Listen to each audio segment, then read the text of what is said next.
কত টাকা থাকলে জাকাত ফরজ হয়, জাকাত কবে দিতে হবে, জাকাত কত টাকা হলে ফরজ হয়? এর উত্তর হলো, কেউ যদি 52.5 ভরি রূপা, এটা অথবা রূপার সমমূল্যের সম্পদ, নগদ অর্থ, ব্যাংক ব্যালেন্স, অথবা ব্যবসার মাল, যে পণ্য কেনা হয়েছে বিক্রির জন্য, এরকম কোনো মাল যার কাছে আছে যেটার মূল্য দাঁড়ায় 52.5 ভরির সমান, এইরকম সম্পদের মালিক যদি কেউ হয় এবং সেই সম্পদ তার কাছে 1 বছর থাকে, তাহলে 1 বছর পর ওই সম্পদের বাজার মূল্য হিসেব করে 1 বছর পর 2.5% জাকাত দিতে হবে, অর্থাৎ লাখে 2,500 টাকা।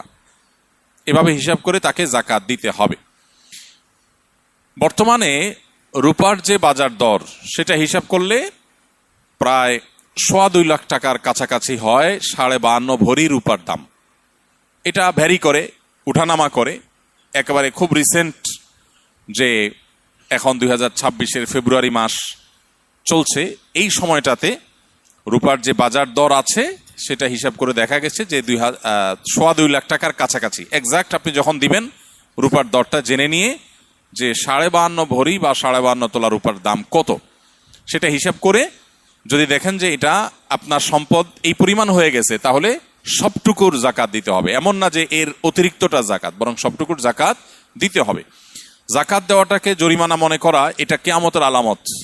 সহিহ বুখারীতে আসছে, নবী সাল্লাল্লাহু আলাইহি ওয়াসাল্লাম বলেছেন, একটা সময় আসবে মানুষ যখন জাকাত দেওয়াটাকে তার জন্য অর্থদণ্ডের মতো বিষয় মনে করবে, জরিমানার মতো বিষয় মনে করবে। এটা ভুল ধারণা আমাদের সমাজে। কারণ আমরা মনে করি যে জাকাত দিলে বোধহয় লস হয়ে যায়, কমে যায়। বরং জাকাত দিলে এটা তো আমার আখিরাতের অ্যাকাউন্টে জমা হয়ে গেল, এটা বরং আমার স্থায়ী হয়ে গেল, নিশ্চিত হয়ে গেল, বাকিগুলোর গ্যারান্টি নেই। এই জন্য জাকাত দিতে পারাটা সৌভাগ্যের বিষয়। আর জাকাত কখন ফরজ হয়, এর উত্তর হলো যে জাকাত ফরজ হয় প্রত্যেকটা ব্যক্তির অর্থ বছরের আলোকে। সবার অর্থ বছর একরকম নাও হতে পারে। ধরুন আমি জিলহজের 1ম তারিখে জাকাত দেওয়ার মতো সম্পদের মালিক হয়েছি, তাহলে পরবর্তী বছর জিলহজের 1ম তারিখে আমার জাকাত আসবে।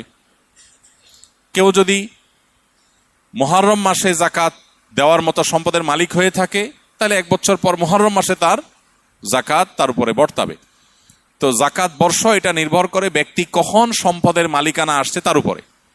এখন কেউ যদি জাকাত দেওয়ার সুবিধার্থে, হিসাব করার সুবিধার্থে সে যদি একটু আগে দিয়ে দেয়, ধরা যাক যে আমার জিলহজে আসে, আমি রমজানে দিয়ে দিলাম হিসাব করে, কোনো অসুবিধা নেই, জাকাত অগ্রিম দেওয়া যায়, যে প্রতি বছর আমি রমজানে দিলাম, সমস্যা নেই।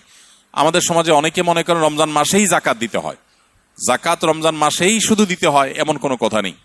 তবে এটা ঠিক, রমজান মাস আমলের মাস, সওয়াবের মাস, এ মাসে আমরা বেশি বেশি সওয়াব হাসিল করার চেষ্টা করবো ইনশাআল্লাহ বিইذনিল্লাহ।